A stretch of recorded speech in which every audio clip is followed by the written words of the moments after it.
You know, I've not seen many people talking about using halftoning in 3D printing in order to achieve shades of color. And so, you know, this is something that was done back in silk screening days, and I just wanted to share this to bring out more possibilities. I honestly would really like to see a feature like this in the slicer, or perhaps even in HueForge. That would be pretty awesome. So I've seen the thing where people are, you know, using multi-color, multi-layers to create new colors on their printer, but the old-fashioned method of doing dithering I just haven't seen much of, and I think it's a great way to get multiple shades in 3D print. So here I'm going to do a little example 6" by 6" print, but the resolution also needs to be changed. And basically I've got a 0.4 millimeter nozzle, and that means that's about 64 dots per inch. I really think you need a 0.2 millimeter nozzle, and that would give you 127 dots per inch. And so changing the resolution helps basically your end product to come out much cleaner, because otherwise it kind of gets messed up in the conversion. So just as an example here, I'm going to create a little box and use the fade tool to create a color, or I guess I should say shades of color. So here in Photoshop, you've got to click this little box that'll let you select your color. You can match it to your filament color just by pointing your camera at it. There's even an app where you can literally just point your camera at your filament and get a color code to punch in there. And I'm aiming this primarily at like printing t-shirts on a single layer, but certainly you could do this anywhere else. So here I'm taking black and white, so in this case I'm going to discard the color information. And under pixelate, you can go to color halftone, and this Photoshop filter allows you to create the dithering. The maximum radius of 4, that's a small. The easiest way to do this is just select the color you're using, in this case black, and then just invert your selection. That way everything that's not black you just remove. And of course this is just a rough pass, but it does still achieve the effect of being able to use a single color and have shades of that color. And as you zoom out, you know, it has the appearance of being a different shade of color. But when you look up close, it's literally just a solid color. And that's what we want on our 3D print. We want to be able, for example, you know, we've got 6 shades of black, and this could just as well be 6 shades of any other color. And so, you know, if you've got a 4 filament AMS, or you're actually willing to switch colors, of course you could easily put this down in multiple layers to be ironed onto a shirt.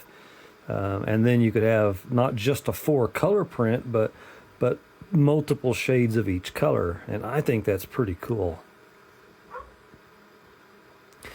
So once you've got your image created and exported as a PNG, I use Inkscape. It's a free program, and we'll give it a second to open up here.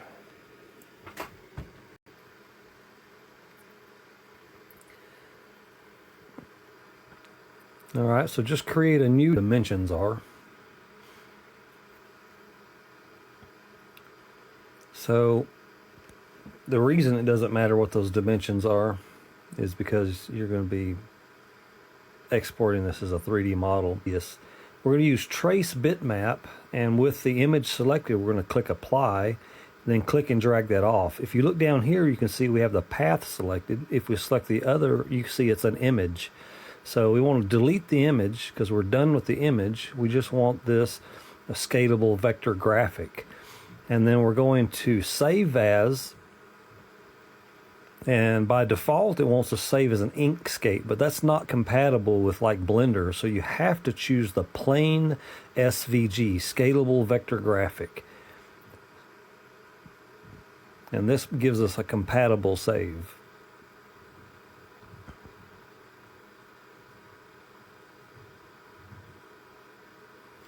Then we're just going to open up Blender and use it to import the Scalable Vector Graphic.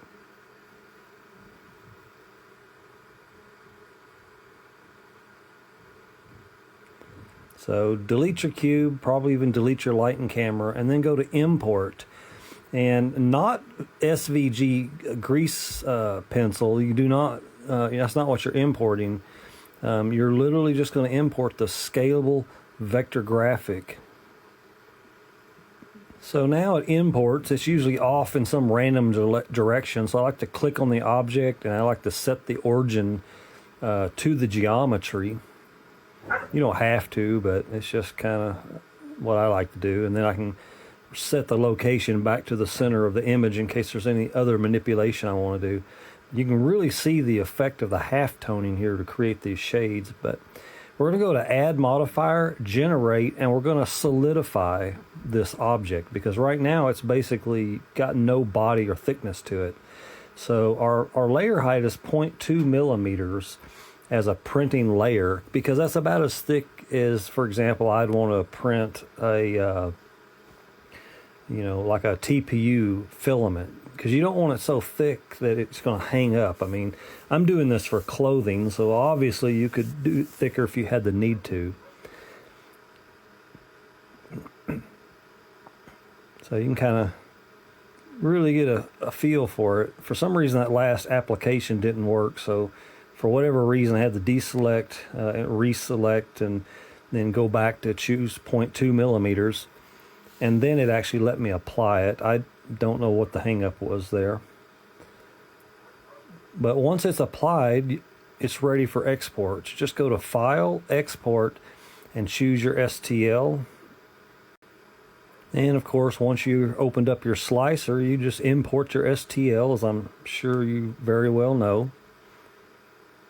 And what you have now is this 0.2 millimeter or single layer print.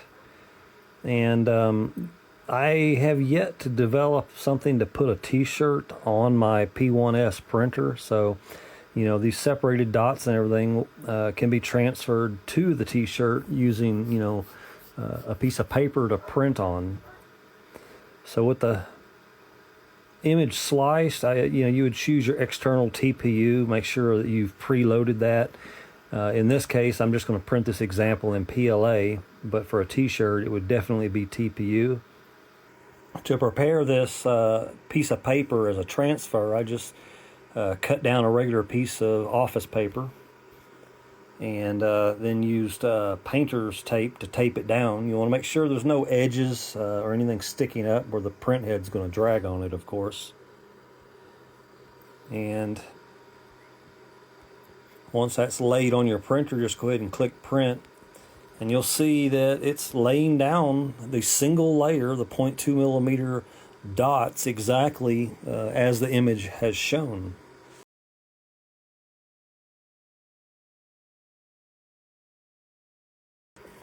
And here it is all printed out. As you see up close, obviously you see the halftoning, but as you move away from it, it looks more like shades of color. And again, you really need a 0.4 millimeter nozzle, as you can, a 0.2.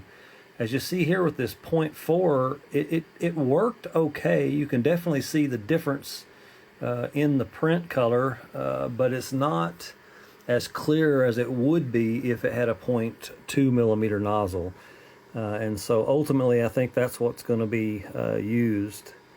But anyway, once you've got this printed, all you have to do is lay this paper down on your t-shirt and iron it on, nice and hot, and it will transfer when you peel the paper off.